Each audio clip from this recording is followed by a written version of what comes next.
పోలవరం ముంపు ప్రాంతాల్లో మంత్రుల బృందం పర్యటించింది. ఈ సందర్భంగా బాధితులను పరామర్శించిన మంత్రులు ధైర్యం చెప్పారు. బాధితులందరినీ ప్రభుత్వం ఆదుకుంటుందని, అంతా అండగా ఉంటామని తెలిపారు. నిత్యావసర వస్తువులతో పాటు మెడికల్ సేవలు, పారిశుధ్య పనులపై మంత్రులు ఆరా తీశారు.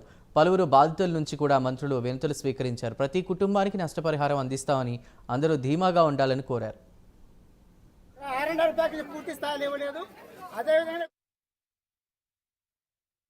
ప్రాంతాల్లో ఇబ్బంది పడుతున్నారు. వారి కుటుంబాలకి 25 కేజీలు రైసు వెంటనే అందచేయమని చెప్పి ఆదేశాలు ఇచ్చాం. 1 కేజీ ఉల్లిపాయలు ఇవ్వమని చెప్పాం. 1 కేజీ కందిపప్పు ఇవ్వమని చెప్పాం. 1 కేజీ బంగాళదుంపలు ఇవ్వమని చెప్పాం. 1 కేజీ పామాయిల్ కూడా ఎవరైతే ఈ గోదావరి నది పరివాహక ప్రాంతాల్లో ఎవరైతే తీవ్రమైనటువంటి ఇబ్బందులు పడుతున్నారో వీళ్ళందరి కుటుంబాలకి ఈ ప్యాకేజ్ అంతా కూడా అందచేయమని చెప్పాం. దీంతో పాటుగా చాలామంది గ్రామాలు వదిలి కొన్ని ప్రాంతాలకి క్యాంపులకు రావడం జరిగింది.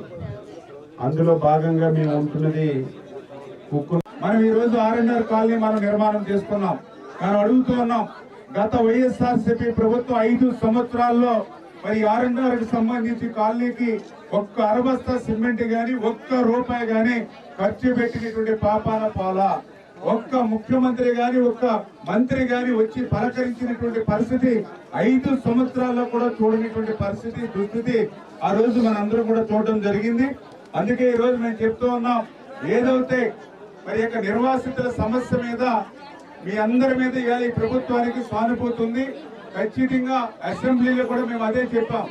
ఎవరైతే నిర్వాసితులు ఎవరైతే ఉన్నారో మీరు మీ భూములు కానీ మీ ఊరిని కానీ త్యాగం చేశారని అంటే ఎవరి కోసం చేశారు? మీరందరూ కూడా ఈ రాష్ట్రం కోసం, రైతుల కోసం ఈరోజు త్యాగం చేసినటువంటి నిర్వాసితులు ఎవరైతే ఉన్నారో వాళ్ళని ఆదుకోవడం అనేది ఎన్డీఏ ప్రభుత్వం మా యొక్క ప్రధానమైనటువంటి చంద్రబాబు పిలిచి ఏదైతే ఉందో అది పూర్తిగా గత ప్రభుత్వం యొక్క నిర్లక్ష్యం మూలంగా కొన్ని వందల ఇళ్ళు, కొన్ని వేల మంది ఇబ్బంది పడ్డారని చెప్పేసి మనం చేస్తాం. ఆ ప్రాజెక్టుకి మెయింటెనెన్స్ చేయడానికి ప్రభుత్వం చెల్లించాల్సిన